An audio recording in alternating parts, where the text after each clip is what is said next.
आपका अपने चैनल प्रभात Tiwari study IQ पे।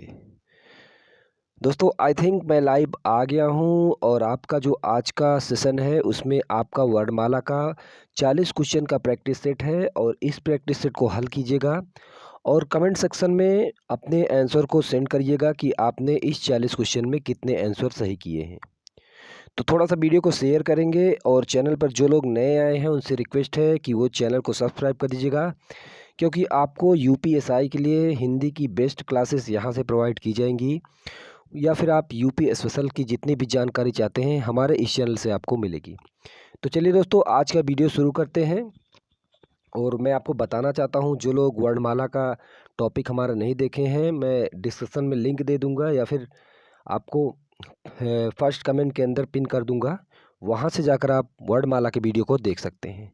तो चलिए दोस्तों वीडियो को शुरू करते हैं और सबसे पहले सेशन को थोड़ा सा शेयर कर दीजिएगा। जितने लोग नए हैं सेशन को थोड़ा सा शेयर करेंगे क्योंकि सेशन होने वाला है बहुत ही ज़बरदस्त। 40 क्वेश्चन का आपके लिए एमसीक्यू लाया हूँ और उम्मीद है यहाँ से जितने भी क्वेश्चन लाया हूँ सारे क्वेश्चन सिलेक्टेड हैं और आगामी आने वाली जितनी भी परीक्षा हैं चाहे वो आपकी यूपीएसआई का हो, यूपी लेखपाल हो या यूपी ट्रिपल एससी, जहाँ कहीं भी हिंदी का जिक्र होगा वहाँ पर दोस्तों ये क्लास बहुत ही इंपॉर्टेंट होगी। तो चलिए आज का पहला क्वेश्चन स्टार्ट करते हैं दोस्तों। क्वेश्चन नंबर फर्स्ट को पहले पढ़िएगा। पहला क्वेश्चन है किन स्वरों को बोलने में सबसे अधिक समय लगता है? तो बताइएगा, 5 सेकंड का आपको टाइमिंग मिल रहा है। आप बताइए किन स्वरों को बोलने में सबसे अधिक समय लगता है। तो चलिए दोस्तों मैं आपको इसका सही आंसर बताता हूँ। इसका सही आंसर हो जाएगा ऑप्शन नंबर सी, यानी प्लुप्त स्वर ऐसा स्वर है जिसके बोलने में हमें सबसे अधिक समय लगता है। सबसे कम पूछे तो सबसे कम आपका लगता है ह्रस्व स्वर और ह्रस्व स्वर से अधिक लगता है आपका दीर्घ स्वर और सबसे अधिक जो लगता है वो आपका प्लुप्त स्वर होता है। तो पहले क्वेश्चन का सही आंसर हो जाएगा आपका प्लुप्त स्वर, ऑप्शन नंबर सी। चलते दोस्तों क्वेश्चन नंबर 2, स्वतंत्र रूप से बोले जाने वाले वर्ण कहलाते हैं। स्वतंत्र रूप से जो वर्ण बोले जाते हैं वो क्या कहलाते हैं? क्वेश्चन नंबर 2 का सही आंसर बताइए। 5 सेकंड का आपको टाइमिंग मिल रहा है। तो चलिए दोस्तों इसका सही आंसर नोट कीजिएगा। स्वतंत्र रूप से जो वर्ण बोले जाते हैं वो कहलाते हैं दोस्तों आपके स्वर। ऑप्शन नंबर ए बिल्कुल सही हो जाएगा, वो आपका स्वर कहलाता है। बात करते हैं दोस्तों, यहाँ पे आया है व्यंजन। व्यंजन की बात करें तो व्यंजन दोस्तों स्वरों की सहायता से बोले जाते हैं, तो ये तो होगा ही नहीं क्योंकि व्यंजन जो होते हैं वो स्वर की सहायता से बोले जाते हैं। अब बात करते हैं दोस्तों स्पर्श व्यंजन। तो स्पर्श व्यंजनों की संख्या होती है 25 और ये दोस्तों बिल्कुल भी ये स्वर की सहायता से बोले जाते हैं। तो यहाँ पे जो स्वतंत्र रूप से बोला जाता है उसका सही आंसर हो जाएगा आपका ऑप्शन नंबर ए। चलते दोस्तों क्वेश्चन नंबर आपका 3 स्क्रीन पर आ गया है। संयुक्त व्यंजन नहीं है, इनमें से कौन सा संयुक्त व्यंजन नहीं है? 4 ऑप्शन आपके सामने दिए हैं, सही आंसर इसका बताइए। 5 सेकंड का समय लीजिएगा। तो चलिए दोस्तों इसका मैं सही आंसर बताता हूँ। आपके छ, त्र और ज्या, ये तो दोस्तों आपके तीनों संयुक्त व्यंजन हैं, लेकिन ये दोस्तों जो आपका घा दिख रहा है, घा आपका संयुक्त व्यंजन नहीं है। तो इसका सही आंसर हो जाएगा आपका ऑप्शन नंबर ए। चलते दोस्तों आज का क्वेश्चन नंबर चौथा देखते हैं। किस व्यंजन से किसी भी शब्द की शुरुआत नहीं हो सकती? तो इन 4 ऑप्शन में आपको बताना है ऐसा कौन सा व्यंजन है जिससे किसी भी शब्द की शुरुआत नहीं हो सकती। हिंदी वर्णमाला में केवल 2 ही व्यंजन ऐसे हैं जिनसे कभी भी किसी भी शब्द की शुरुआत नहीं हो सकती। तो इसका सही आंसर बताइएगा कमेंट करके। तो चलिए दोस्तों मैं आपको इसका सही आंसर बताता हूँ। इसका सही आंसर हो जाएगा ऑप्शन नंबर डी, यानी डा। डा और ढा हिंदी वर्णमाला में ऐसे 2 शब्द हैं जिनसे किसी भी शब्द की शुरुआत नहीं होती। इसको दोस्तों हम उच्छिप्त एवं द्विगुण व्यंजन कहते हैं। डा और ढा को हम उच्छिप्त एवं द्विगुण व्यंजन कहते हैं, इस बात को भी आप ध्यान रखिएगा। चलते दोस्तों क्वेश्चन नंबर 5 की ओर। क्वेश्चन नंबर 5, 6, 7 आपकी स्क्रीन पर दिख रहा है। तो सबसे पहले हम क्वेश्चन नंबर 5 को देखेंगे। क्वेश्चन नंबर 5 है दोस्तों, उच्चारण के आधार पर स्वरों की संख्या। यहाँ पे आपसे पूछा है कि उच्चारण के आधार पर स्वरों की संख्या कितनी होती है? तो इसका सही आंसर हो जाएगा दोस्तों ऑप्शन नंबर सी, बिल्कुल सही हो जाएगा। क्योंकि उच्चारण के आधार पर जो स्वरों की संख्या होती है वो 10 होती है। क्योंकि दोस्तों एक आपका स्वर जो रहता है री, री री का दोस्तों कोई भी अर्थ नहीं होता, इसलिए इसको उच्चारण के आधार पर स्वर नहीं माना जाता है। उच्चारण के आधार पर अगर कभी भी किसी भी एग्जाम में आपसे संख्या पूछे तो इसकी संख्या होती है 10। अगर दोस्तों मूल स्वरों की संख्या पूछे तब आप 11 लगा सकते हैं। अगर आपसे लेखन के आधार पर पूछे तब आप 13 लगा सकते हैं। लेकिन अभी यहाँ पे जो पूछा दोस्तों आपका उच्चारण के आधार पर स्वरों की संख्या होती है 10। क्योंकि री की मात्रा की दोस्तों जो आपका री बोलते हैं ये व्यंजन का साउंड क्रिएट करता है रा का, इसलिए उच्चारण के आधार पर स्वरों की संख्या 10 मानी गई है। चलते हैं दोस्तों क्वेश्चन नंबर 6 हमारा। क्वेश्चन नंबर 6 आपकी स्क्रीन पर लग गया है। क्वेश्चन नंबर 6 को पढ़िए। संयुक्त स्वर का उदाहरण है। इसमें पूछा गया है कि संयुक्त स्वर का उदाहरण कौन सा है।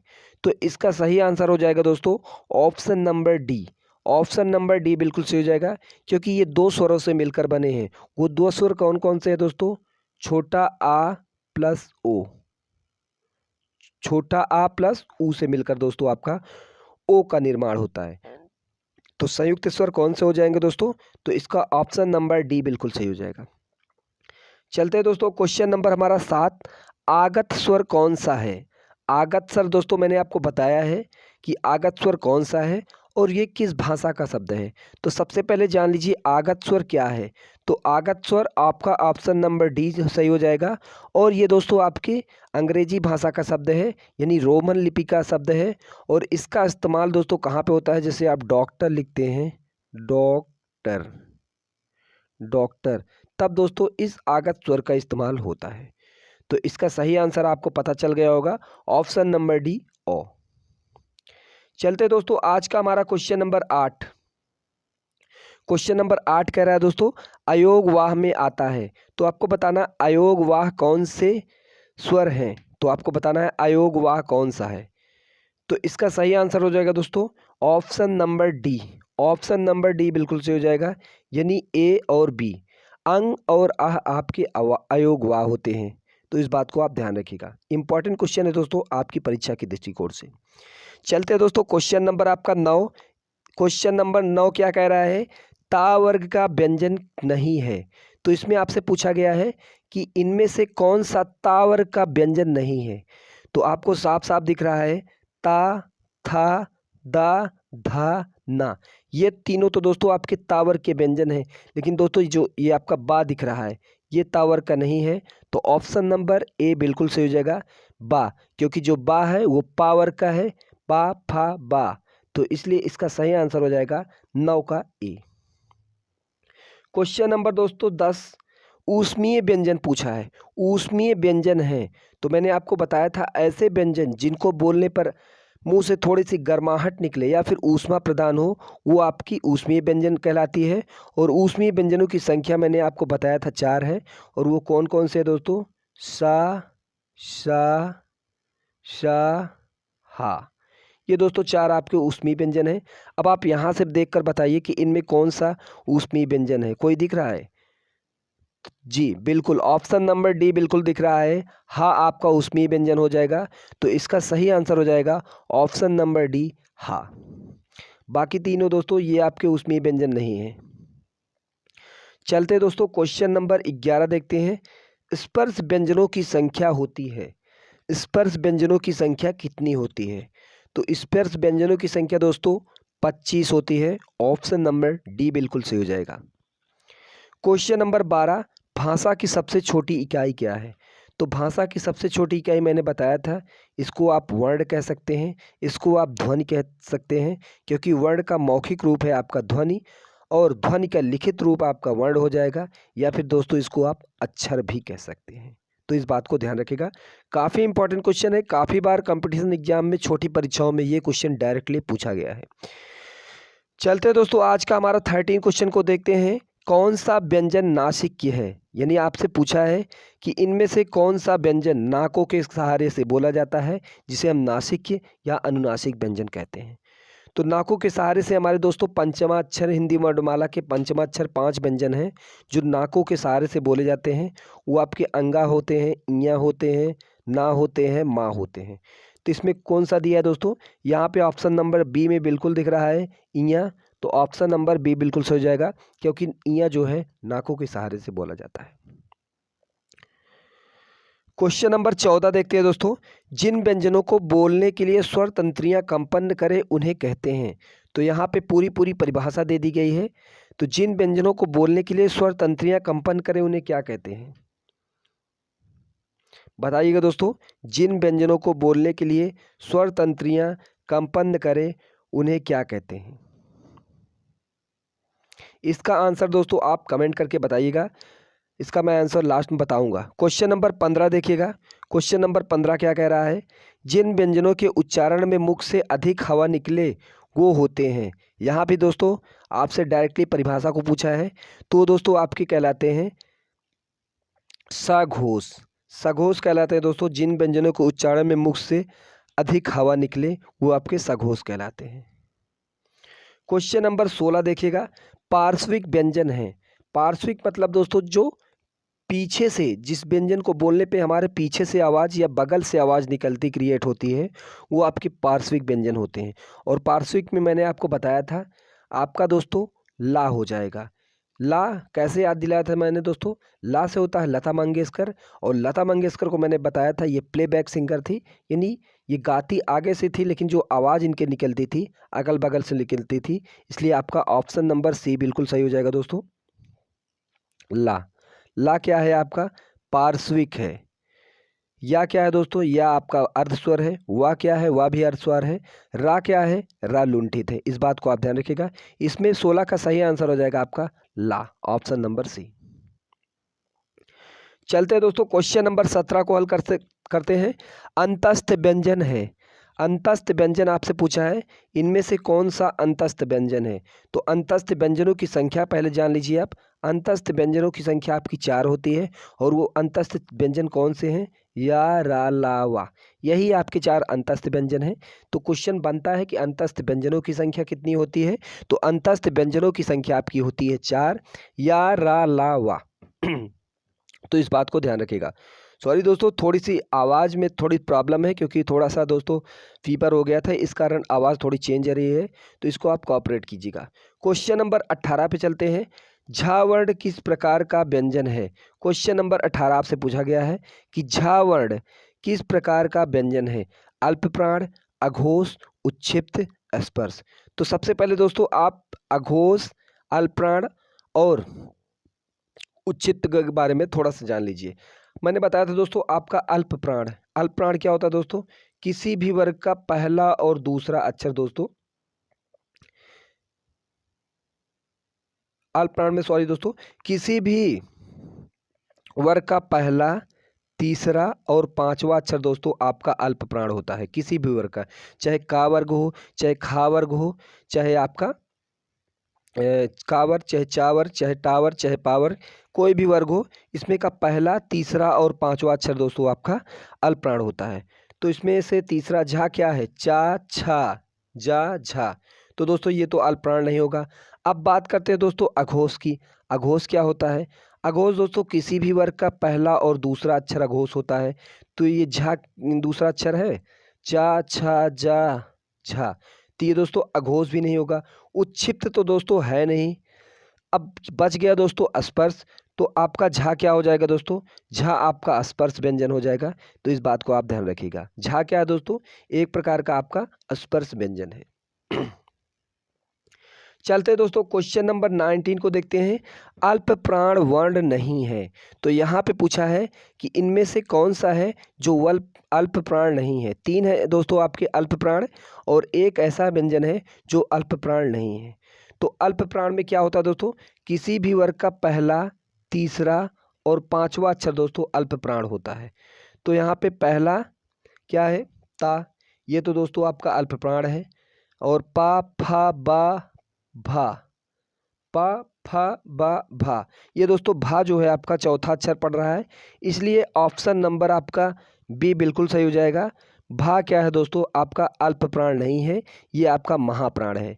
तो यहाँ पे ऑप्शन नंबर बी बिल्कुल सही हो जाएगा। चलते हैं दोस्तों क्वेश्चन नंबर हमारा 20। महाप्राण वर्ण नहीं है। महाप्राण इसमें पूछा है दोस्तों, इनमें से कौन सा महाप्राण वर्ण नहीं है। तो महाप्राण में क्या बताया दोस्तों मैंने, किसी भी वर्ग का दूसरा और चौथा अक्षर, दूसरा और चौथा अक्षर आपका महाप्राण होता है किसी भी वर्ग का। तो खा तो दोस्तों आपका महाप्राण है क्योंकि ये दूसरा अक्षर है। चा छा जा झा ये दोस्तों चौथा अक्षर है, ये भी महाप्राण है। फिर ये दोस्तों आपका हो जाता है हा, और ये दोस्तों इसको भी चेक कर लीजिए, ता था दा। तो दोस्तों ये आपका दोस्तों ये जो दिख रहा है ये आपका महाप्राण नहीं है। तो ऑप्शन नंबर डी बिल्कुल सही हो जाएगा। महाप्राण इनमें से कौन नहीं है, तो ये दा आपका महाप्राण नहीं है दोस्तों, ये आपका अल्प प्राण है। ये दोस्तों आपका ता वर्ग का तीसरा अक्षर है, इसलिए दोस्तों ये आपका अल्प प्राण हो जाएगा। क्वेश्चन नंबर 21 को देखिए, छा ध्वनि किसके अंतर्गत आती है। छा ध्वनि किसके अंतर्गत आती है। तो दोस्तों छा ध्वनि जो आपकी आती है दो व्यंजनों के योग से बनी है, तो ये आपकी संयुक्त वर्ण कहलाती है। संयुक्त वर्ण कहलाती है दोस्तों आपकी छा ध्वनि। क्वेश्चन नंबर 22, स्रा वर्ण किससे मिलकर बना है। यहाँ पे आपसे पूछा है कि स्रा का निर्माण किससे हुआ है। तो स्रा का निर्माण काफ़ी कन्फ्यूजन रहता है, तो इस बात को आप ध्यान रखिएगा। स्रा का निर्माण दोस्तों आपका सा और हलंत लगेगा और रा, ये किस में दिख रहा है आपको, ऑप्शन नंबर सी बिल्कुल सही हो जाएगा। ऑप्शन नंबर सी बिल्कुल सही हो जाएगा दोस्तों। इसका जो आपका स्रा वर्ण है ये सा और हलंत लगेगा, उसके बाद प्लस रा के निर्माण से इसका योग बनता है। क्वेश्चन नंबर 23, अघोष वर्ण, अघोष वर्ण है, तो इसमें आपसे पूछा है कि अघोष क्या है। तो अघोष के लिए दोस्तों मैंने आपके लिए एक ट्रिक बताई थी, 1 2 कोड है दोस्तों अघोष का। 1 2 से ये मतलब है दोस्तों किसी भी वर्ग का पहला और दूसरा अक्षर आपका अघोष होगा। और एक बात और बताई थी, सारे जो स्वर होते हैं वो आपके सघोष होते हैं। तो यहाँ पे दोस्तों अघोष वर्ण कौन सा है, आप देखिएगा, चा छा जा, चा छा जा।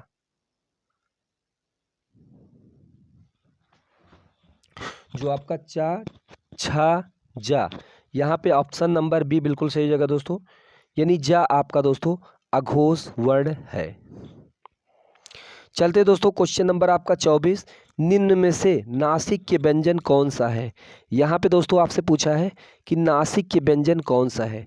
4 ऑप्शन है, थोड़ा सा समय लीजिए और बताइए कि नासिक के व्यंजन कौन से हैं। तो नासिक के लिए मैंने आपको बताया था कि जो पंचमाक्षर होते हैं वो आपके नासिक के होते हैं, और इसमें दोस्तों आपका जो इया दिख रहा है, इया आपका नासिक के हो जाएगा। ऑप्शन नंबर बी बिल्कुल सही हो जाएगा। कौन सा ऑप्शन, ऑप्शन नंबर बी बिल्कुल सही हो जाएगा, नासिक के। चलते दोस्तों क्वेश्चन नंबर हमारा 25 को देखते हैं, अर्धस्वर किन व्यंजनों को बोला जाता है। तो अर्धस्वर पूछा है किन व्यंजनों को बोला जाता है। तो या और वाह, मैंने आपको बताया था या और वाह आपके अर्धस्वर होते हैं। तो इसका भी सही आंसर हो जाएगा दोस्तों आपका ऑप्शन नंबर डी, या और वाह को दोस्तों हम अर्धस्वर बोलते हैं। अब क्यों बोलते हैं इसको मैंने जब व्यंजन का टॉपिक कवर कराया था तो उसमें बताया था। चलते हैं क्वेश्चन नंबर 26, ओ किन दो स्वरों के मेल से बना है। तो ओ का निर्माण किन दो स्वरों के मेल से बना है। तो इसका भी सही आंसर हो जाएगा दोस्तों आपका ऑप्शन नंबर बी, आ प्लस ऊ के निर्माण से आपका ओ का निर्माण होता है, इसलिए इसका सही आंसर हो जाएगा दोस्तों आपका ऑप्शन नंबर बी। चलते दोस्तों क्वेश्चन नंबर 27, अर्थ उच्चारण के आधार पर व्यंजनों की संख्या।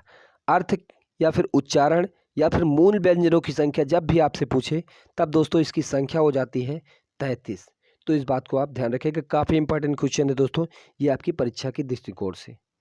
क्वेश्चन नंबर 28, का ग ज फ वर्ण किसके हैं।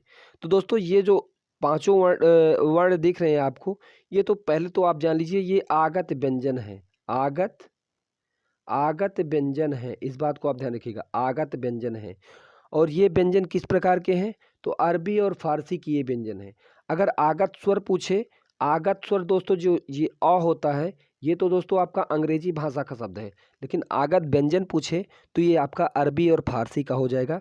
इस बात को आप ध्यान रखिएगा, आगत स्वर पूछे तो ये अंग्रेजी भाषा का है। लेकिन अगर आपसे आगत व्यंजन पूछे जो 5 व्यंजन हैं तो ये आपके अरबी फारसी के हो जाएंगे। Question number 24। चलिए दोस्तों क्वेश्चन नंबर 24 को देखते हैं। थोड़ा सा उससे पहले सेशन को थोड़ा सा शेयर करेंगे प्लीज़ यार। जो लोग लाइक नहीं किए हैं तो थोड़ा सा इस सेशन को लाइक कर देंगे और दोस्तों में जितना ज़्यादा हो सके दोस्तों इस वीडियो को शेयर करेंगे। Question number 29। क्वेश्चन नंबर 29 को देखते हैं। हिंदी वर्णमाला में स्वरों की संख्या होती है। हिंदी वर्णमाला में स्वरों की संख्या कितनी होती है? तो हिंदी वर्णमाला में स्वरों की संख्या आपकी होती है 11। ऑप्शन नंबर सी बिल्कुल सही हो जाएगा। हिंदी वर्णमाला में स्वरों की संख्या आपकी होती है 11। क्वेश्चन नंबर 30 देखिए। किस शब्द में द्वित व्यंजन है? तो इसमें कौन सा ऐसा शब्द दिख रहा है जिसमें आपको 2 व्यंजन दिख रहे हैं? तो मुझे तो ऑप्शन नंबर ए में दिख रहा है। दिल्ली में आपके 2 व्यंजन दिख रहे हैं, इसलिए ऑप्शन नंबर ए बिल्कुल सही हो जाएगा। Question number 31। लुंठित वर्ण हैं। इसमें आपको बताना है कि कौन सा लुंठित व्यंजन है या फिर लुंठित वर्ण है। और लुंठित के लिए मैंने दोस्तों आपको बताया था, ऐसे व्यंजन जिनके बोलने पर हमारी जीभ पूरी तरह से मुड़ जाती है वो आपके लुंठित कहलाते हैं। और इसमें कौन सा है दोस्तों? ला को बोल के देखिए। ला ला ये तो आपका दंत है। वाह वाह वाह ये तो दोस्तों ओष्ठ है। या ये तो दोस्तों आपका अंतस्थ व्यंजन है। लेकिन दोस्तों जो आपका रा होता है, रा ये आपका लुंठित होता है। तो ऑप्शन नंबर बी बिल्कुल सही जाएगा, क्योंकि आप रा को बोल के देखिएगा। रा रा रा जो जीभ है हमारी थोड़ी सी मुड़ रही है। रा को दोस्तों हम प्रकंपित भी कहते हैं, क्योंकि दोस्तों इसको बोलने पर थोड़ी सी देखिएगा साउंड में कंपन उत्पन्न हो रहा है, इसलिए हम दोस्तों इसको प्रकंपित भी कहते हैं। चलिए आज का क्वेश्चन नंबर 32। छा वर्ण है। आपको बताना है छा वर्ण है। तो इसका सही आंसर हो जाएगा दोस्तों आपका ए और बी, यानी ये महाप्राण भी है और अघोष भी है। तो इसका आंसर सही हो जाएगा ए और बी दोनों। Question number 33। अनुनासिक व्यंजन होते हैं। अनुनासिक व्यंजन कौन से होते हैं? तो इसका सही आंसर बताइएगा दोस्तों।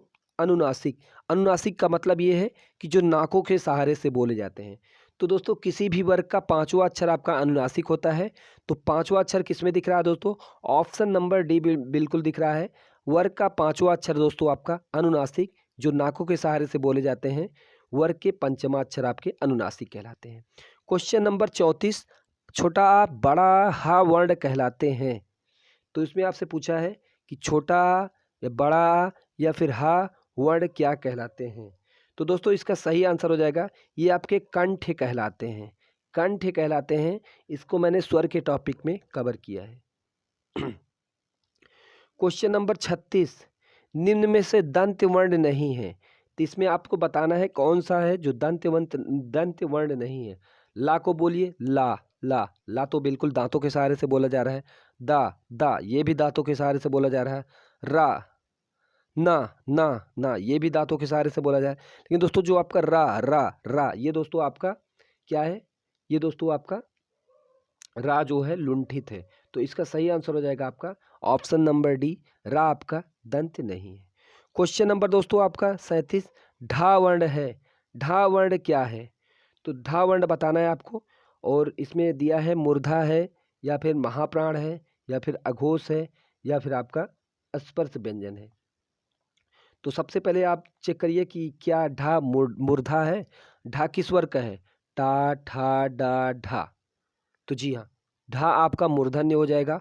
ऑप्शन नंबर ए बिल्कुल सही हो जाएगा, क्योंकि दोस्तों जो आपका का वर्ग होता है, पहले जान लीजिए का वर्ग तो आपका कंठ होता है। और चा वर्ग क्या होता है? तालव्य होता है। का च ट टा। और टा वर्ग क्या होता है दोस्तों आपका जो है मूर्धा होता है। टा ठा डा ढा। तो इसका सही आंसर हो जाएगा दोस्तों आपका मूर्धन्य व्यंजन। ढा वर्ण क्या है? ढा वर्ण इसमें क्या पूछा है? ढा वर्ण नहीं है। ये दोस्तों सॉरी, इसमें पूछा है ढा वर्ण नहीं है। तो पहला था आपका मूर्धन्य आपका जो हो जाएगा वो तो आपका हो जाएगा। अब यहाँ पे महाप्राण, अब चेक करते हैं दोस्तों क्या ढा महाप्राण है। तो महाप्राण के लिए क्या ट्रिक बताई थी दोस्तों मैंने आपके? 2 4 2 4। तो इसमें क्या टा ठा डा ढा। तो दोस्तों ये तो दोस्तों महाप्राण भी है। तो ये भी दोस्तों ऑप्शन बिल्कुल गलत, ये दोनों ऑप्शन गलत होंगे। अब यहाँ पे दोस्तों अघोष को चेक करते हैं। अघोष किसी भी वर्ड का पहला और दूसरा अक्षर, टा ठा डा, तो जी हाँ बिल्कुल ये दोस्तों आपका अघोष हो जाएगा, क्योंकि ढा वर्ड दोस्तों आपका अघोष नहीं है, तो ऑप्शन नंबर सी बिल्कुल सही हो जाएगा। क्वेश्चन नंबर दोस्तों 38, वाह वर्ण है। वाह क्या है दोस्तों, इसको आप बताइएगा। वाह क्या है, दंतोष्ठ है, कंठ तालव्य है, कंठोस्थ है, तो इसका सही आंसर हो जाएगा दोस्तों वाह आपका कंठोस्थ है, कंठोस्थ। ऑप्शन नंबर सी बिल्कुल सही हो जाएगा।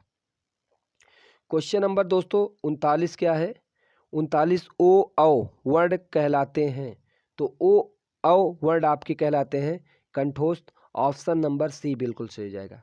क्वेश्चन नंबर दोस्तों आज का हमारा 40 और अंतिम क्वेश्चन है दोस्तों, ज्या वर्ड किसके संयोग से बना है।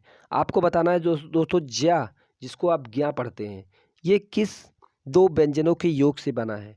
तो इसका सही आंसर हो जाएगा दोस्तों ज्या प्लस इया, ज्या प्लस इया। और ज्या प्लस इया कहाँ दिख रहा है दोस्तों, ऑप्शन नंबर बी, क्योंकि ज्या के नीचे आपका हलंत भी है और इया भी है। तो दोस्तों ये आपका ऑप्शन नंबर बी बिल्कुल सही हो जाएगा। उम्मीद है दोस्तों ये सेशन आपको पसंद आया होगा, और कमेंट सेक्शन में अपने कमेंट को दीजिएगा कि आपने इन 40 क्वेश्चनों में कितने क्वेश्चन आपने अटेम्प्ट किए हैं और कितने क्वेश्चन आपने सही किए हैं। क्योंकि दोस्तों ये जो दोस्तों मैंने आपके लिए टेस्ट बनाया है, बहुत ज़्यादा मेहनत की है और कोशिश की है सारे क्वेश्चन को ऐड करूं। जो क्वेश्चन छूट गए हैं उसके लिए मैं सॉरी चाहता हूं, कोशिश की है सारे क्वेश्चन को ऐड करूं। और थोड़ा सा वीडियो को शेयर कर दीजिएगा। लाइव में जुड़े रहने के लिए, हमारे साथ बने रहने के लिए आप लोगों का बहुत बहुत धन्यवाद। जो लोग लाइव हैं उनका भी बहुत बहुत धन्यवाद, और जो लोग इस वीडियो को ऑफलाइन देखेंगे, ऑफलाइन टेस्ट को हल करेंगे, उनको भी बहुत बहुत धन्यवाद। तो अभी के लिए इतना ही। Thanks for listening video. God bless you. Bye.